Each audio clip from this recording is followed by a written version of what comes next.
Welcome to our daily reading from the New Testament book of the Acts of Apostles. We read this book in church in the weeks following Easter. As we can't be together to do that at the moment, we decided to share it online. Acts tells us of how the early church sought to live out new era opened up by the resurrection of Jesus, and how they shared the good news of what happened. Today we hear Paul's speech to the angry crowd in Jerusalem as he tells them the good news. So I invite you to continue on that journey with us as we read Acts chapter 22. Paul stood on the steps and motioned to the people for silence, and when there was a great hush, he addressed them in the Hebrew language, saying, "Brothers and fathers, listen to the defense that I now make before you." When they heard him addressing them in Hebrew, they became even more quiet, and then he said, "I am a Jew born in Tarsus of Cilicia, but brought up in this city at the feet of Gamaliel, educated strictly according to our ancestral law, being zealous for God, just as all of you are today. I persecuted this way up to the point of death by binding both men and women and putting them in prison. As the high priest and the whole council of elders can testify about me, from them I also received letters to the brothers in Damascus. I went there in order to bind those who were there and bring them back to Jerusalem for punishment. While I was on my way and approaching Damascus about noon, a great light from heaven suddenly shone about me. I fell to the ground and heard a voice saying to me, "Saul, Saul, why are you persecuting me?" I answered, "Who are you, Lord?" And then he said to me, "I am Jesus of Nazareth, whom you are persecuting."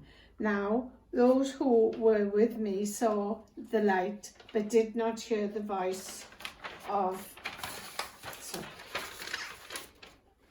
the one who was speaking to me.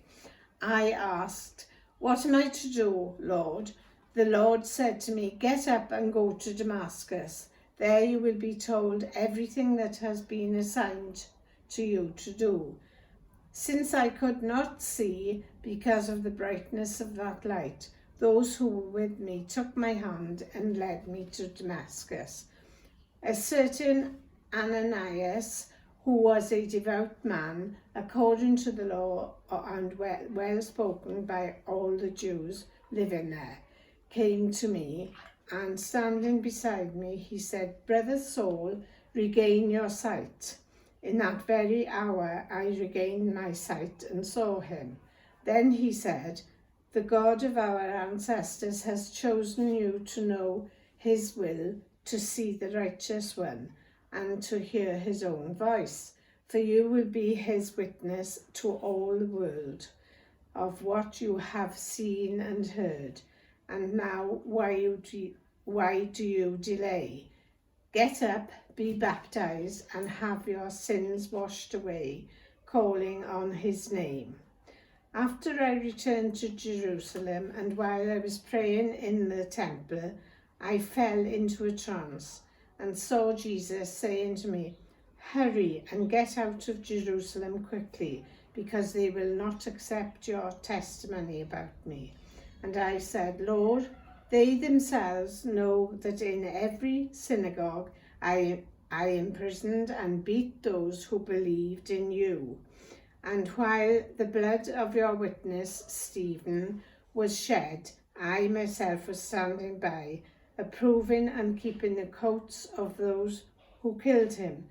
Then he said to me, "Go, for I will send you far away from the Gentiles." Up to this point, they listened to him, but then they shouted, "Away with such a fellow from the earth, for he should not be allowed to live." And while they were shouting, throwing off their cloaks and tossing dust into the air, the tribune directed that he was to be brought into the barracks and ordered him to be examined by flogging to find out the reason for this outcry against him. But when they had tied him up with thongs, Paul said to the centurion who was standing by, "Is it legal for you to flog a Roman citizen who is uncondemned?"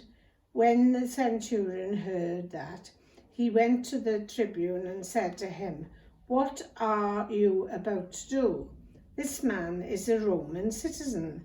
The tribune came and asked Paul, Tell me, are you a Roman citizen?" And he said yes. The tribune answered, "It cost me a large sum of money to get my citizenship."